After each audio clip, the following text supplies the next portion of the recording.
छत्तीसगढ़ के मुख्यमंत्री भूपेश बघेल का एक बयान ने एक बार फिर भारतीय जनता पार्टी और कांग्रेस में सियासत को तेज कर दिया है।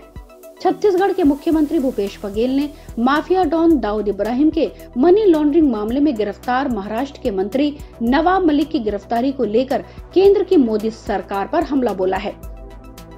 भूपेश बघेल ने केंद्रीय एजेंसियों के दुरुपयोग का आरोप लगाया है। भूपेश बघेल ने कहा कि उन्हें विरोध बर्दाश्त नहीं होता, वे असहमति स्वीकार नहीं कर पाते, इसलिए ईडी, आईटी जैसी कंपनियों का सहारा लेते हैं। ये लोग असहमति को बर्दाश्त नहीं कर सकते, इसी बात की लड़ाई है हमारी। असहमति का सम्मान होना चाहिए। ये लोग दुश्मन मान लेते हैं, उसे कुचल देते हैं। उन्होंने कहा कि उत्तर प्रदेश चुनाव के बाद छत्तीसगढ़ में भी ईडी और आईटी आ जाए तो कोई आश्चर्य नहीं होगा। मुख्यमंत्री भूपेश बघेल ने रायपुर में मीडिया से चर्चा करते हुए कहा कि 10 मार्च को 5 राज्यों के विधानसभा चुनाव का परिणाम आ जाएगा। उसके बाद यदि छत्तीसगढ़ में भी ईडी और आईटी की धमक नजर आए तो प्रदेश के अफसरों और मंत्रियों के घरों पर छापेमारी शुरू हो जाए तो कोई आश्चर्य का विषय नहीं होगा। वे आवाज दबाने के लिए ऐसा करते हैं। आने वाले दिनों में राज्य में राज्यसभा की 2 सीटें खाली हो रही हैं। उस पर भी मुख्यमंत्री भूपेश बघेल ने कहा कि राज्यसभा में स्थानीय नेताओं को ही मौका दिया जाएगा। वहीं भारतीय जनता पार्टी के नेता ब्रजमोहन अग्रवाल ने पलटवार करते हुए कहा कि इनकी समझ में आ गया है कि भ्रष्टाचार और अपराध लंबे समय तक नहीं चलने वाला है।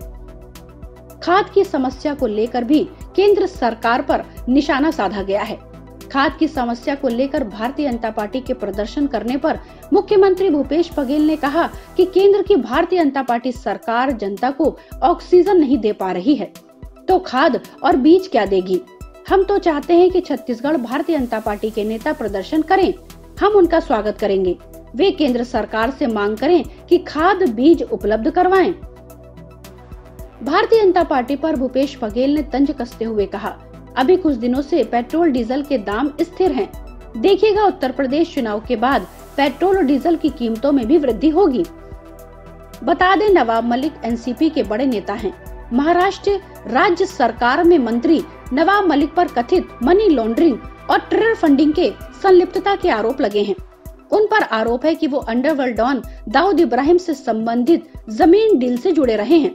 प्रवर्तन निदेशालय अंडरवर्ल्ड से संबंधित मनी लॉन्ड्रिंग मामले की जांच कर रही है। गिरफ्तारी के बाद पीएमएलए कोर्ट में उन्हें 3 मार्च तक के लिए ईडी की हिरासत में भेजा गया है।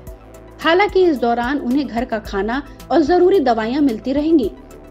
सूत्रों का मानना है कि बुधवार सुबह ईडी ने नवाब मलिक से पूछताछ की थी तो उन्होंने सहयोग नहीं किया।